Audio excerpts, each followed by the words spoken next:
Rebonjour Kanzli. Alors, vous avez parlé d'Aïn, donc on va saluer un Aïn. Allez-y. Jaïnyo. Yo. Yo. Ah ben répondez. Bah, nous on a dit yo, c'est ça non? Même dans ça, il avait choquant. C'est ça, on a dit yo. On dit yo. Franchement. D'accord. Alors, production de bioélectricité, c'est le thème aujourd'hui. Oui, mais on ne choque pas. D'accord. Alors oui, aujourd'hui on parle de comment produire de l'électricité à partir de nos déchets. Bon, j'ai dit les ordures, c'est l'or dur. Comprenez comme ça. Donc, ce n'est plus des ordures, ce n'est plus quelque chose de vilain. C'est plutôt de l'or, c'est un trésor. Alors, vous savez que le gouvernement de Côte d'Ivoire, dans le souci justement d'atteindre ses objectifs de développement durable, un accès à l'assainissement et à un environnement sain.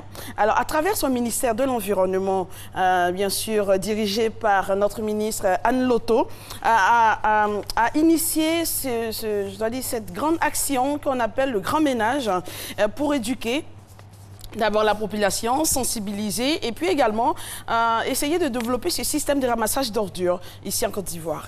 Et quand on parle d'ordures, vous savez où on achemine les ordures ici à Abidjan, donc il faut savoir vraiment, je veux dire, utiliser ce trésor-là, cette ordure-là pour en faire de l'électricité. Alors justement, Marco. Alors, ces ordures et déchets ramassés, que va-t-on en faire ou du moins que doit-on en faire concrètement? Alors, voilà, ça c'est une très très bonne question, Marcelin. Alors, ces ordures, il ne faut plus les laisser, il ne faut plus les laisser pourrir.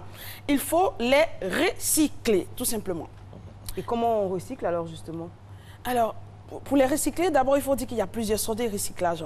On recycle presque tout ce qui est ordure, les plastiques, les verres, le fer, enfin vraiment tout, même les ordures ménagères, on les recycle. Alors pour les recycler, malheureusement, pour vraiment étayer ce que je vais dire, et surtout pour répondre à votre question, la technique nous a fait défaut depuis hier, donc le réseau, pour une question de réseau, voilà la vidéo qui expliquait vraiment mieux avec notre expert en développement durable, que je salue au passage, monsieur Cédric Lombardo et son équipe. Dans cette vidéo, enfin, qui ne passe pas maintenant, je vous explique, c'est simple. Alors, on récupère les ordures, on les trie selon les solides, c'est-à-dire en fer, les ordures en fer, les ordures en bouteille plastique, ou tout ce qui est plastique, les ordures je dois dire, ménagères, des ordures en papier, enfin, tout est trié. Et dans une machine, chaque ordure, selon sa qualité, a un passage. Alors, ces ordures vont partir surtout dans un grand récipient. Les ordures ménagères vont être acheminées dans un récipient qui vont être, je dois dire, broyées. C'est un peu comme l'estomac, quand on mange les aliments. Alors, dans notre estomac, tout ce qui se passe dans l'estomac, c'est pareil, c'est la même manière que ces ordures vont se comporter justement dans ce récipient-là. Alors, ce récipient va broyer les ordures ménagères, apporter d'autres organes, d'autres éléments organiques, et puis cela va produire une vapeur qui va être acheminée justement à une turbine. Et cette turbine, justement, va avec la vapeur, va monter en intensité et va justement dégager l'électricité qui va rentrer dans nos villes et alimenter justement nos villes, nos foyers. Moi, j'ai une question. Au niveau du recyclage, je veux dire, est-ce que, en quelle année on va arriver à la situation où, par exemple, on aura au pied des immeubles des différentes poubelles de tri? Il y a des immeubles qui avaient commencé ça. Après, bon, on ne s'est pas allé loin. Est-ce qu'on peut appréhender ça? C'est vrai qu'ici en Afrique, ce n'est pas encore très développé, surtout en Côte d'Ivoire, mais dans les autres pays européens, on voit ça partout.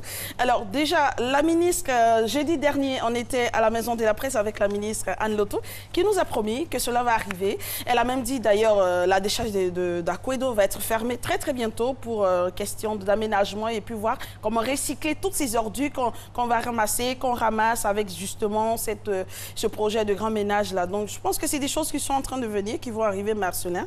Ne vous en faites pas. Le gouvernement est à l'œuvre pour cela. Quand on dit c'est l'émergence, donc la Côte d'Ivoire est à l'œuvre. Les immeubles, même les maisons, je dois dire les maisons basses, auront également ces petites niches, si on peut dire comme ça, ces petites maisons où on garde les ordures, mais classées dans les différentes qualités d'ordures. Donc voilà.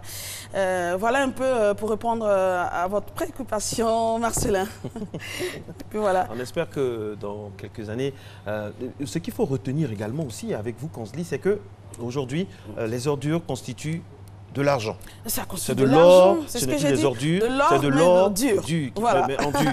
En dur, voilà. Donc franchement, il faut appréhender ça, il faut intégrer ça Ouais. dans nos gestions donc, de communes, de régions, tout ça, il faut intégrer ça. Tout à fait. Et puis, il y a une erreur qu'on fait souvent, on accuse très vite les maires quand une commune est sale. Non, il faut savoir que tout ne dépend pas du maire. Il y a les précollecteurs, il y a le district, il y a la région, il y a le ministère. Donc, il ne faut pas vite faire d'accuser les maires parce que quand on gratte bien le vernis, en bas, on finit par savoir ce qui se passe concrètement. Tout à fait. Et puis surtout, il faut sensibiliser les populations. Hein. Le ménage commence d'abord chez soi et dans son environnement immédiat. Ouais. Donc, ce n'est pas la mairie non plus qui va balayer devant nos portes ou qui va curer les caniveaux. Quoique, mais franchement...